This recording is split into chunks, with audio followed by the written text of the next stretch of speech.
கோர்ட்டுக்கு கூட்டிகிட்டு போகணும் அப்படின்ற ஒரு முடிவோட ராஜாங்கத்தை கோர்ட்டுக்கு கூட்டிகிட்டு போயிடுறாங்க. இங்கே வாக்குமூலம் கொடுத்த கைதிகள்லேருந்து எல்லாருமே கோர்ட்டு வாசலில் நிற்கிறாங்க. அடுத்து நம்ம கேஸ் தானே வக்கீல் வந்து சொல்லிட்டு இருக்கும்போதும், இப்போ என்னையா பண்ண போகிறோம், ஒரு நாள் கூட உங்கள் அப்பாவை ஜெயிலுக்கு அனுப்பக்கூடாதுன்றதுல நம்ம தெளிவாக இருக்கும்.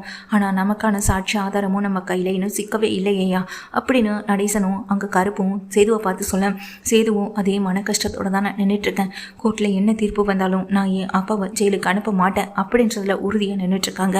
அப்போ தான் ராஜாங்கத்துக்கு முன்னாடி வந்து நிற்க, ராஜாங்கமோ இங்கே அமைதியாகவே அப்பத்தாவை பார்க்க, எனக்கு அப்புறம் இந்த வீட்டில் எல்லாத்தையும் நீ இருந்து பார்த்துக்கணும் அம்மா, எனக்கு முன்னாடி நீ எல்லாரையும் வழி நடத்தி ஆகணும் அப்படின்னு சொல்ல, ஏன் ராஜாங்கோ இப்படியெல்லாம் பேசுகிற அப்படின்னு வருத்தத்தோடு பேசுகிற அப்பத்தாவோ கொஞ்ச நேரம் வருத்தப்பட்டாலும் அடுத்த நிமிஷமே கொந்தளிக்க தான் செய்கிறாங்க.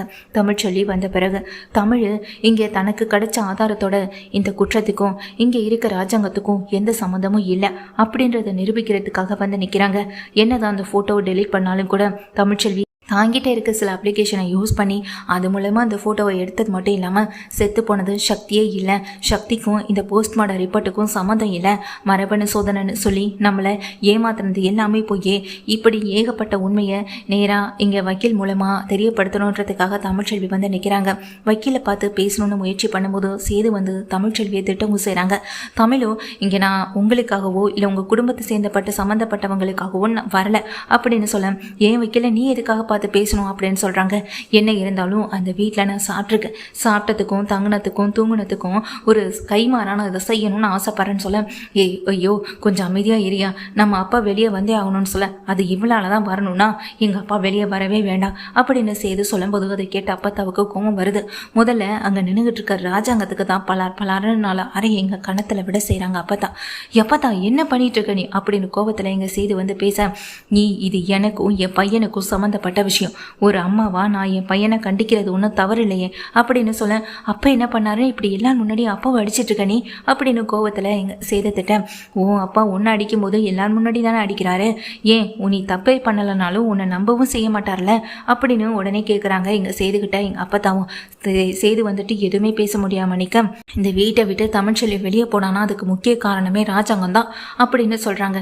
நான் என்னம்மா பண்ணேன், நான் என்ன தப்பு பண்ணேன் அப்படின்னு ராஜாங்க கேட்க, நீதாயா எல்லாத்துக்கும் காரணம், ஒரு அம்மாவா நான் உன்னைய நல்லா தான் வளர்த்தேன்னு நான் ரொம்ப சந்தோஷப்பட்டேன், பெருமைப்பட்டேன். நீ ஊருக்கு பல நல்லதை செஞ்சிட்ருக்க, ஆனால் வீட்டை பொறுத்த வரைக்கும் நீ நல்லது என்னையா செஞ்சுருக்க, உன் பையன் வாழ்க்கைக்கு நீ என்ன நல்லதை செஞ்சுருக்க அப்படின்னு கேட்க, என்ன பார்த்தா என்ன பேசிக்கிட்டு இருக்க, நான் ஆசைப்பட்டன்றதுக்கு ஒரே காரணத்துக்காக தானே, நம்மளை விட எதுவுமே இல்லாத ஒரு குடும்பத்தில் ஒரு பொண்ணு எடுக்க இங்கே அப்பா சம்மதமும் சொன்னார், எனக்கு பிடிச்சிருக்குன்ற ஒரு காரணத்துக்காக தானே அப்படின்னு சொல்ல, அதான்யா நீ பண்ண தப்பு, உனக்கு பிடிச்சிருக்குன்னு தமிழ்ச்செல்வியை உனக்கு கட்டி வச்சாங்களே, அதனால தான் இன்னைக்கு தமிழ்ச்செல்வி நிறைய கஷ்டத்தை அனுபவிச்சிட்ருக்கா, இதுக்கெல்லாம் காரணம் யார், உன் அப்பா ராஜாங்கம் தானே அப்படின்னு சொல்ல, உனக்கு ஏதாவது ஆகிப்போச்சா என்ன, தமிழை பார்த்த உடனே அவ பக்கமாக பார்த்து பேசுகிறேன் அப்படின்னு எங்கள் சேது பார்த்து திட்டேன், நான் இப்போ தாண்டா சரியாகவே பேசுகிறேன் அப்படின்னு சொல்கிறாங்க. இது வரைக்கும் அமைதியாக இருந்த அப்பத்தா இப்போ கொந்தளிச்சு பேச என்ன காரணம் அப்படின்ற மாதிரி அங்கே சேது நின்றுட்டுருக்கேன். ஏய் இதெல்லாம் ஓன் வேலை தானா, எங்கள் அப்பத்தாவுக்கு நீ தான் இதெல்லாம் சொல்லி கொடுத்தியா அப்படின்னு சொல்ல, இப்போ எதுக்கிட்ட தேவையில்லாமல் அவகிட்ட பிரச்சனை பண்ணுற, ஏங்கிட்ட கேளு நான் சொல்கிறேன் அப்படின்னு அப்பத்தா கேட்குறாங்க.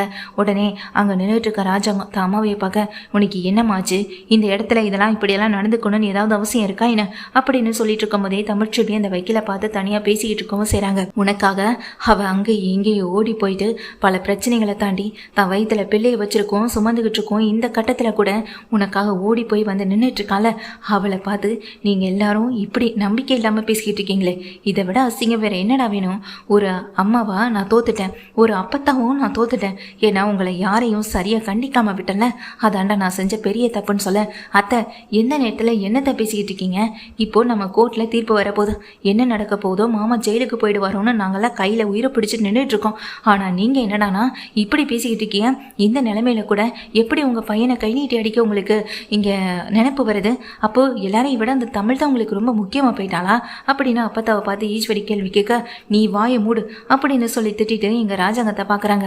என்னையா ராஜாங்கம், இந்த அம்மா ஒரு நாள் இப்படி பேசி பார்த்ததில்லையே, இப்போ ஏன் இவ இப்பெல்லாம் பேசுகிறாளேன்னு நினச்சி ரொம்ப வருத்தத்தோட பார்க்குறியா இல்லை அதிர்ச்சியோட பார்க்குறியான்னு சொல்லி கேட்க, அத்தை என்ன அத்தை ஆச்சு உங்களுக்கு, கொஞ்சம் பொறுமையாக இருங்க அத்தைன்னு மோகனா சொல்கிறாங்க. ஆனால் அப்பத்தா யார் பேச்சையும் கேட்க தயாராக இல்லை. அங்கே நிற்கிற ராஜாங்கத்தை பார்த்து சேதுவை பார்த்தும் எல்லாரையும் நிற்க வச்சு கேள்வி கேட்குறாங்க. இந்த பாட்டி கொஞ்ச நாள் வீட்டில் அமைதியாகவே இருந்தாலே, இவளுக்கு எதுவும் தெரியாது, இவ பேசாமல் இருக்கிறத பார்த்தா இவ இந்த விஷயத்தை நீ கண்டுக்க மாட்டா அப்படின்னு நினச்சி தானே அமைதியாக இருந்தீங்க அப்படின்னு சொல்லும்போது எல்லாரும் அதிர்ச்சியோடவே எங்கள் அப்பத்தாவை பார்க்குறாங்க. ஆமாம், நான் அப்படி தான் இருந்தேன். இந்த விஷயத்தில் இனி என்னால் எதுவும் செய்ய முடியாது, எதுவுமே பண்ண முடியாமல் போயிடும்னு நான் அப்படி தாண்டா இருந்தேன் அப்படின்னு சொல்லிட்டு இருக்காங்க அப்பத்தாவும். நான் ஒன்றும் தமிழுக்காக பேசலை, தமிழை இந்த வீட்டுக்கு கூட்டிகிட்டு வரதை பற்றி நான் பேசவும் மாட்டேன். அவள் தனியாக சந்தோஷமாக இருக்கட்டும், அதுதான் அவளுக்கும் நல்லதா அவள் பிள்ளைக்கும் நல்லது. எப்போ இந்த வீட்டுக்கு வந்தாலும் அவளை சந்தேகப்படுறது, திரும்ப திட்டுறது, அவளை காயப்படுத்துறது, வீட்டை விட்டு துரத்துறது, இதுதானே நம்ம வீட்டில் நடந்துக்கிட்டு இருக்கு அப்படின்னு சொல்ல, அம்மா என்ன ஆச்சு உனக்கு அப்படின்னு ராஜாங்க கேட்க, இரியா சொல்கிறேன், தமிழ்ச்செல்வி இப்போ வக்கீல் கிட்ட பேசிகிட்டு இருந்தாலே அது ஒன்று வெளியே எடுக்கிறத பற்றி தான். இப்போ அவளுக்கு கிடைச்ச ஆதாரத்தை எல்லாத்தையும் கொண்டு வந்து கொடுத்துட்டான். இன்னும் கொஞ்ச நேரத்தில் உள்ளே கூப்பிடும்போது உன்னை இங்கே ஜெயிலுக்குள்ளே அனுப்ப போகிறது கிடையாது, நீ வெளியே வரத்தான் போகிறேன்னு சொல்ல எல்லாரும் அதிர்ச்சியோட பார்க்குறாங்க. முக்கியமாக ஈஸ்வரிக்கு பெரிய அதிர்ச்சியாகவும் இருக்க செய்யுது. இந்த விஷயத்தை கூட தமிழ் மூலமாக தான் நான் தெரிஞ்சுக்கிட்டேன்னு சொல்லும்போது, அப்போது தமிழ்ச்செல்வி என்ன தான் இந்த வீட்டை விட்டு போனாலும் நீங்களும் அவளும் பேசிக்கிட்டு தான் இருக்கீங்க, அதை முதலே சொல்ல வேண்டியதானே. நாங்கள் ஈஸ்வரி சொல்ல, தமிழ்ச்செல்வி என்கிட்ட பேசலை, தமிழ்ச்செல்வியோடைய தங்கச்சி தனத்து மூலமாக தான் எனக்கு அந்த விஷயமே தெரியும் அப்படின்னு அப்பத்தான் சொல்கிறாங்க. ஏண்டி இந்த வீட்டில் எப்போ எந்த பிரச்சனை நடந்தாலும் அந்த பிரச்சனையை பெருசுபடுத்தி பார்க்குறதே வீட்டில் இருக்கவங்க எல்லாருக்கும் வேலையாக போச்சுல. ஒரு பிரச்சனை நடக்குதுன்னா குடும்பத்தில் இருக்க பொம்பளைங்க அந்த பிரச்சனையை முடிச்சு வைக்க தான் முயற்சி பண்ணுவாங்களே தவிர்த்து அதை பெருசுப்படுத்தவே ஆசைப்பட மாட்டாங்க. ஆனால் நீ சேது வாழ்க்கையில் எவ்வளோ பெரிய பிரச்சனையை கொண்டு வந்திருக்குன்னு இப்போ நான் சொல்லட்டுமா அப்படின்னு கேட்குறாங்க. எதுக்கும் யாருக்கும் எதுவுமே புரியலை. இப்போ சொல்கிறேன் கேட்டுக்க ராஜாங்கம், தமிழ்ச்செல்வி இவ்வளோ பெரிய உதவியை பண்ணும்போது அவன் மேலே இருக்க பழியை துடைக்க நீயோ இல்லை இந்த நிற்கிறானே அவளை கட்டிட்டு வந்த இந்த சேதுவோ எதுக்கும் முயற்சி பண்ண போகிறதில்ல. ஏன் தமிழே அதுக்கான முயற்சி எடுக்க போகிறதும் இல்லை, எடுத்தாலும் அதுக்கான பலன் அவளுக்கு கிடைக்க போகிறதில்லன்னு தெரிஞ்சுதான் அவள் அமைதியாக இருக்கான். ஆனால் கொஞ்ச நாள் அவள் நம்ம வீட்டில் இருந்தாலும் அவள் என் மேலே எவ்வளோ உயிரா, ஏன் இப்போ எனக்கு இந்த உள்ள உயிர் ஓடிட்டு இருக்குன்னா அதுக்கு முக்கிய காரணமே இங்கே தமிழ்ச்செல்வி தான். தமிழ்ச்செல்வினால தான் நான் இப்போ உயிரோடு இருக்கவும் செய்கிறேன். அப்படிப்பட்ட நான் அவளுக்கு ஏதாவது செய்யணும்னு நினைக்கக்கூட மாட்டேனா அப்படின்னு சொல்லும்போது, என்ன அப்பதான் என்ன பேசிக்கிட்டு இருக்கனே அப்படின்னு உடனே செய்தி கேட்குறாங்க. இப்போ நான் பேசி முடிக்கிற வரையும் யாரும் இடையில குறுக்கு பேசக்கூட கூடாதுன்னு சொல்லிட்டு அப்பதான் பேசவும் செய்கிறாங்க. ஏன் சேது, உன்னை ஏன் இந்த வீட்டில் இருக்க எல்லாரும் சந்தேகப்பட்டாங்க, ஏன் உன் அப்பனே பெத்த அப்பனே உன்னை சந்தேகப்பட்டு அந்த தாமரைக்கு கட்டி கொடுக்கணும்னு நினச்சான். ஆனால் உன்னுடைய இரத்த சொந்தம் எல்லாமே உன்னை சந்தேகப்படும் போது நீ கட்டிட்டு வந்த உறவு மட்டும் உன்னை சந்தேகப்படவே இல்லையா? உனக்கு துணையாக தானையா அவன் நின்னா, நீ எந்த தப்பு பண்ணியிருக்க மாட்டேன்னு தானே அவன் முழுக்க நம்பினா. அப்படிப்பட்ட ஒருத்திய நீ சந்தேகப்பட்ட. சரியா, விடு, இந்த பிரச்சனையை விடு. அன்னைக்கு ஏன் உயிரை காப்பாத்தினான், ஏன் உயிரை மட்டும் இல்லை, இங்கே கண்மணிக்கு நடக்க போகிற கல்யாண விஷயத்தில் அவளுடைய வாழ்க்கையும் இங்கே தமிழ்ச்செல்வி தான் காப்பாத்தினா. இப்படி எல்லா இடத்துலையும் தமிழ்ச்செல்வி உதவி மட்டும்தான் நம்ம குடும்பத்துக்காக பண்ணிகிட்டே இருந்திருக்கா. அவள் எந்த தப்பும் பண்ணவே இல்லை. ஆனால் தப்பே பண்ணாத ஒருத்திக்கு தண்டனை மட்டும் இந்த வீட்டில் கிடச்சிட்டே இருக்கணும்னா ஒரு அம்மா ஒரு அப்பத்தாவா இந்த வீட்டில் நான் என்னையா பண்ணணும்? ஏன்னா கடைசி காலத்தில் எல்லாரும் குடும்பமாக ஒத்துமையாக இருக்கணும்னு ஆசைப்பட்டேன். அது நடக்க போகிறதில்ல. இனி அது நடக்கணும்னு சொல்லி உங்ககிட்ட நான் கேட்க போகிறதும் இல்லை. நான் முன்ன மாதிரி உங்ககிட்ட எந்த தொந்தரவையும் வச்சுக்க போகிறதும் இல்லை. கடைசியாக ஒரு விஷயத்த மட்டும் சொல்கிறேன். இன்னும் கொஞ்ச நேரத்தில் கோர்ட்டு கேஸுன்னு போயிட்டு எல்லாமே முடிய தான் போகுது. இங்கே உன் அப்பா வெளியே வரத்துக்கு கூட காரணம் தமிழாக தான் இருக்க போகிறான். ஆனால் தமிழ் மேலே பழிய போட்டது யாரு தெரியுமா? இதோ நிற்கிறாளே இந்த ஈஸ்வரி, இவ தான் அப்படின்னு சொல்ல, என்னத்தை சொல்கிறீங்க நானா அப்படின்னு சொல்லி கேட்குறாங்க. ஆமாண்டி நீயே தான் அப்படின்னு சொல்லும்போது, என்னத்தை என்ன சொல்லிட்டு இருக்கீங்கன்னு சொல்லிட்டு அங்கே மோகனாவை கேட்க, ஆமாம் இந்த ஈஸ்வரியால் தான் இங்கே தமிழ்ச்செல்வி இந்த நிலைமையில் நிற்கிறான். தமிழ் அன்னைக்கு ஃபோன் பண்ணலைன்னு தலைப்படம் அடிச்சுக்கிட்டாலேயா? அவள் சொன்னதை யாராவது காது கொடுத்து கேட்டிங்களா? தமிழுடைய ஃபோன்லேருந்து ஃபோன் பண்ணதே இவள் கூட்டிகிட்டு வந்து வீட்டில் ஒருத்தியை வச்சுருக்காளே, அவள் அண்ணன் பண்ணன்னு சொல்லி. அதான் அவள் பேர் என்ன, ஐஸ்வர்யா. அவள் பண்ண வேலை தான். அவள் தான் இங்கே தமிழ்ச்செல்வி குரலில் தமிழுடைய ஃபோனை எடுத்து தமிழுக்கு ஃபோன் பண்ணி அவங்க அப்பாவு மூலமாக கல்யாணத்தை நடத்த வைக்க செஞ்சது எல்லாமே இவளுங்க தான். ஏன்னா இவளுங்களுக்கு இருக்க ஒரே நோக்கம் தமிழை இந்த வீட்டை விட்டு வெளியே அனுப்பணும். அவள் இந்த வீட்டுக்குள்ளே வந்துடக்கூடாதுன்ற ஒரு நோக்கம். அதுக்காக இவ்வளோ கீழ்த்தரமான வேலையை இவளுங்க பார்த்துருக்காளுங்க. இவளுங்களுக்கு என்ன தண்டனை கொடுக்க போகிறேன்னு சொல்லி கேட்க, அத்தை இதுக்கெல்லாம் நாங்கள் தான் காரணம்னு சொல்கிறீங்களே, உங்ககிட்ட அப்படி என்ன ஆதாரம் இருக்குது அப்படின்னு சொல்லி கேட்க, ஆதாரம் இல்லாமல் எதையும் பேசுகிறவ நான் இல்லடி, நீங்கள் இப்படியெல்லாம் பேசுவீங்கன்னு தெரிஞ்சுதாண்டி என்கிட்ட ஆதாரத்தோட நானும் காத்துக்கிட்டு இருக்கேன் அப்படின்னு சொல்கிறாங்க. என்ன இதுன்னு எதுவுமே புரியாமல் குடும்பத்தில் இருக்க மொத்த பேரும் அப்பத்தாவே பார்க்குறாங்க. தாங்கிட்டே இருக்க அந்த வீடியோவை எல்லாரும் முன்னாடி எடுத்து காட்டும் போது எல்லாருக்கும் பெரிய அதிர்ச்சியாக இருக்குது. இது எல்லாமே பார்த்து ரொம்ப பேரும் அதிர்ந்து தான் போகிறாங்க. ஏன்னா எல்லாருடைய ரூம்லேயும் கேமரா அவங்க கண்ணுக்கே தெரியாதது போல் வச்சது எங்கள் அப்பத்தான் எங்கள் கருப்புக்கிட்ட சொல்லி தான் கருப்பு இது எல்லாமே பண்ணவும் செஞ்சுருக்காரு. அதாவது வீட்டில் யாரும் இல்லாத சமயத்தில் கருப்புக்கிட்ட எங்கள் அப்பத்தா ரொம்ப மனவருந்தி பேசிகிட்டு இருக்காங்க.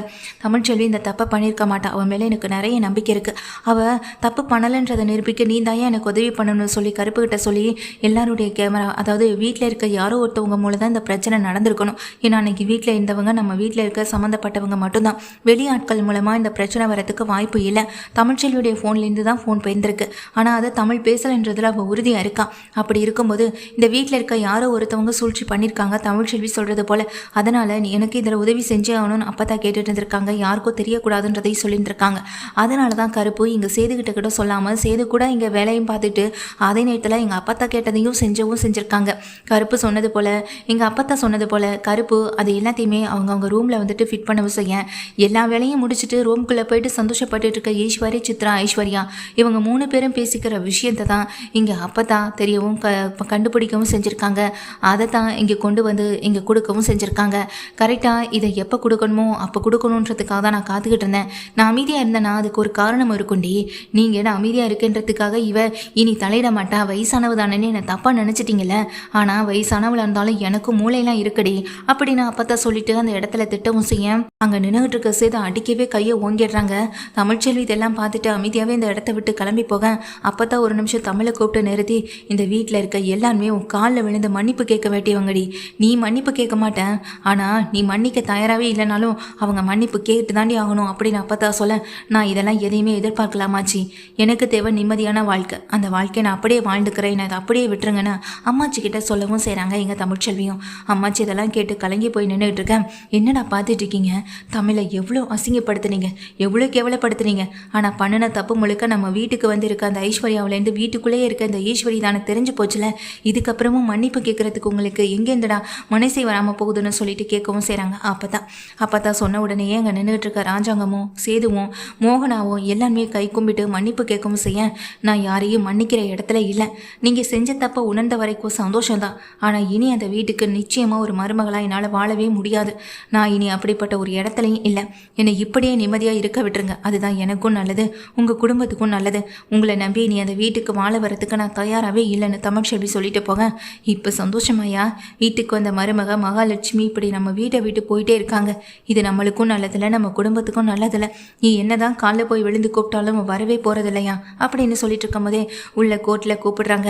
உள்ள உண்மையெல்லாம் தெரிஞ்சதுனால ஈஸ்வரியும் வாயடைச்சு போய் நின்றுட்டு இருக்காங்க. அந்த சக்தி சம்மந்தப்பட்ட விஷயமும் தெரிஞ்சிருக்கும். இப்போ எப்படியுமே இங்கே ராஜாங்கம் மாமா வந்து வெளியே வந்துடுவாரேன்னு பதட்டத்தோட நிற்க, இனி உங்களுக்கு தாண்டி இருக்கு வேட்டை. அந்த வீட்டில் எப்படி இனி நிம்மதியாக வாழ்றீங்கன்றதை பார்க்குறேன். அந்த வீட்டை விட்டு வெளியே அனுப்பி உங்களுக்கு கொடுக்க போகிற தண்டனையை விட அந்த வீட்லேயே உங்களுக்கு கொடுக்க போகிற தண்டனை தாண்டி அதிகமாக இருக்குன்னு அப்போ ஒரு முடிவோடு தான் இருக்காங்க. பத்தாத்துக்கு அந்த ஈஸ்வரி, சித்ரா இவங்க 2 பேருமே தமிழ்ச்செல்வி காலிலேயே விலக வச்சிடறாங்க. 2 பேரும் காலில் விழுந்து மன்னிப்பு கேட்டாலும் தமிழ்ச்செல்வி மன்னிக்காத பட்சத்தில் அந்த இடத்த விட்டு நகர்ந்து போக தான் செய்கிறாங்க.